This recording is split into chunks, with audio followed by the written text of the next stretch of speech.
Hello everyone. So in today's video we are going to study about disease. ठीक है, आप जब इस पिक्चर में देखोगे आपको अलग अलग ये बच्चे दिख रहे हैं ना, इन सबको कोई ना कोई प्रॉब्लम है। इनमें से कोई भी आपको हैप्पी दिख रहा है? नहीं दिख रहा ना? तो आज हम इन्हीं चीज़ों के बारे में पढ़ेंगे। ठीक है, डिज़ीज़ के बारे में पढ़ेंगे कि कितनी तरीके की डिज़ीज़ होती है, ये डिज़ीज़ कैसे होती है हमारी बॉडी में, और एक पर्सन से दूसरे पर्सन में ये कैसे ट्रांसफ़र होती है। Okay, first of all disease होता क्या है, मीनिंग क्या है हमारे डिज़ीज़ का। तो डिज़ीज़ क्या है बेटा? एक स्टेट है, एक कंडीशन है जब हमारी बॉडी के कुछ पार्ट्स प्रॉपरली फंक्शन नहीं करते और हम कैसा फील करते हैं? अनहेल्दी फील करते हैं, है ना। जब आप बीमार होते हो तो आपको कुछ भी अच्छा नहीं लगता, खाने का मन नहीं करता, हम कोई चीज़ अच्छे से परफॉर्म नहीं कर पाते, तो वो स्टेट क्या कहलाता है? अनहेल्दी स्टेट कहलाता है। और हम क्या सफ़र कर रहे होते हैं? किस चीज़ से सफ़र कर रहे होते हैं? किसी पर्टिकुलर डिज़ीज़ से सफ़र कर रहे होते हैं। अब जो ये डिज़ीज़ है ये आपके अलग अलग चीज़ों से होता है। ठीक है, इसके अलग अलग रीजन्स होते हैं। क्या रीजन्स है वो? फर्स्ट है आपका lack of proper nourishment.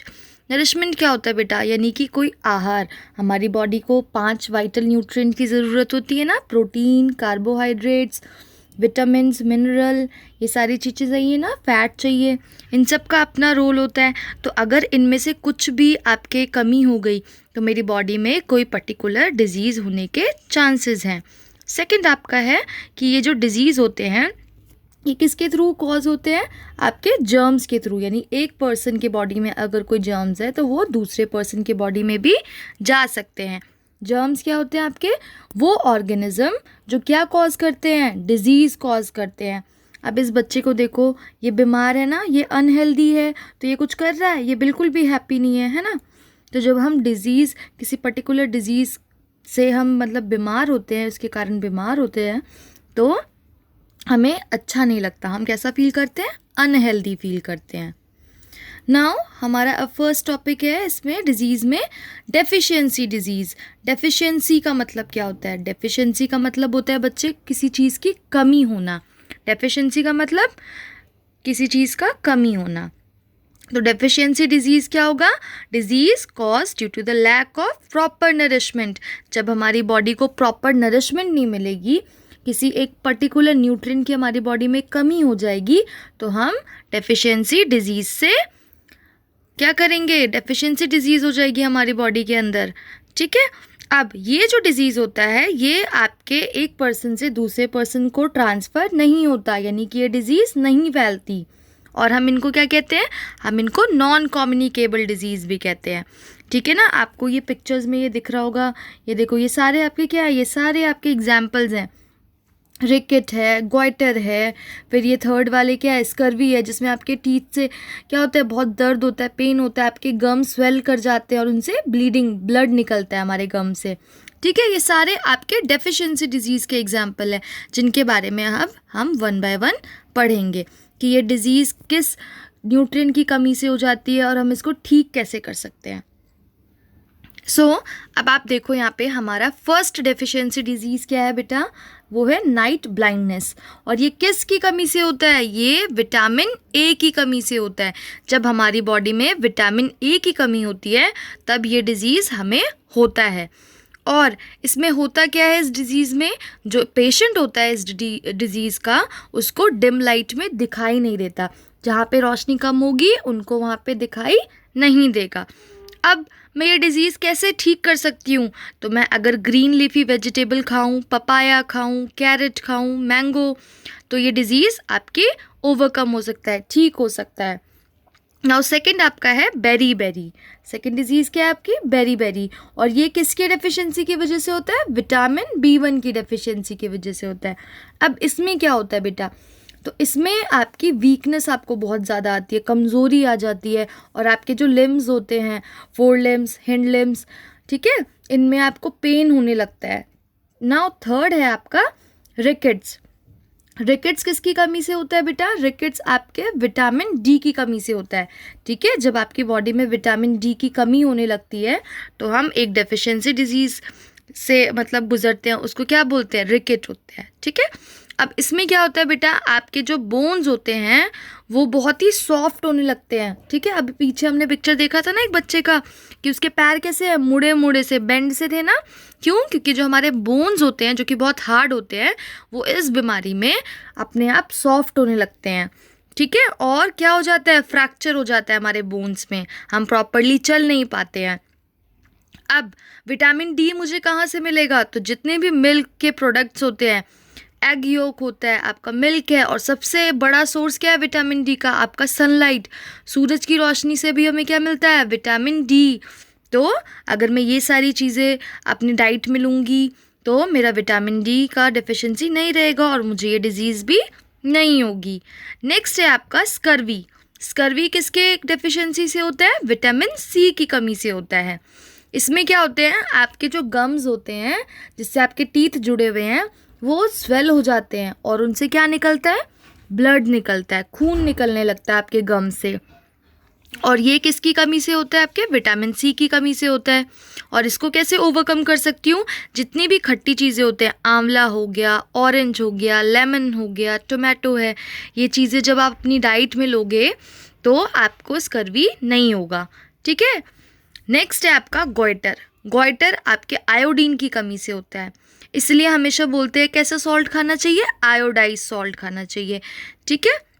Goitre में क्या होता है, आपका जो नेक होता है वो धीरे धीरे स्वेल होने लगता है, फूल जाता है, सूज जाता है आपका नेक, ठीक है।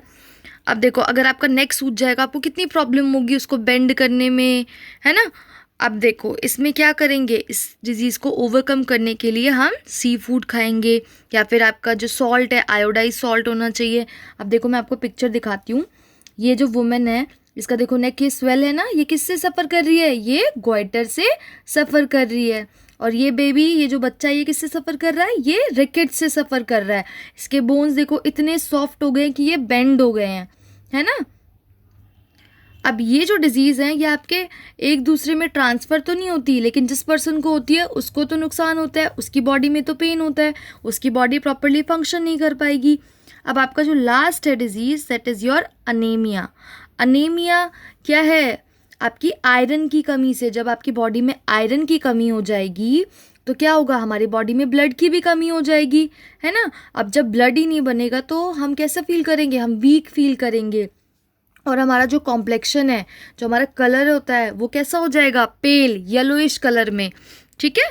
और ये कैसे ठीक हो सकता है, अगर मैं पालक खाती हूँ, एप्पल गुआवा खाऊंगी, ब्रिंजल खाती हूँ या मीट खाती हूँ, तो ये डिज़ीज़ मेरा अपने आप ठीक हो जाएगा। ये जितने भी अभी हमने डिज़ीज़ पढ़े ये सारे हमारे विटामिन की कमी से होते हैं, ठीक है। हमारे कोई पर्टिकुलर न्यूट्रिएंट है, जब हमारी बॉडी में वो कम हो जाते हैं तो ये डिज़ीज़ होती है हमारी बॉडी में।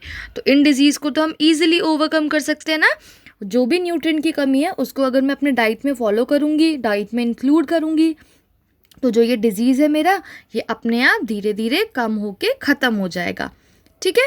और ये सारे डिजीज़ आपके क्या है, नॉन कम्युनिकेबल, यानी ये एक पर्सन से दूसरे पर्सन में आपका ट्रांसफ़र नहीं होता। ये आपकी बॉडी में किसी न्यूट्रिएंट की कमी है इसलिए आपको होता है, ठीक है। ऐसा नहीं है कि मुझे अगर इनमें से कोई भी डिजीज़ है और मेरे साथ कोई बैठेगा तो उसको होगा, ऐसे नहीं होता ये।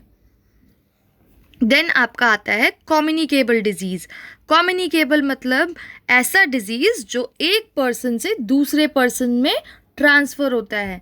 Disease in which the germs are transfer from the disease to the healthy person, यानी जिस पर्सन को ये डिज़ीज़ है अगर उसके साथ कोई हेल्दी पर्सन कांटेक्ट में आएगा तो उसको भी ये डिज़ीज़ हो सकता है, उसकी बॉडी में भी वो जर्म्स ट्रांसफ़र हो सकते हैं।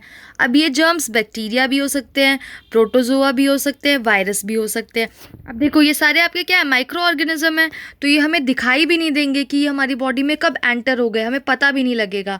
इसलिए जब भी आप किसी डिजीज़ पर्सन से मिलने जाते हो हमेशा अपना फेस कवर करके रखना चाहिए, ठीक है।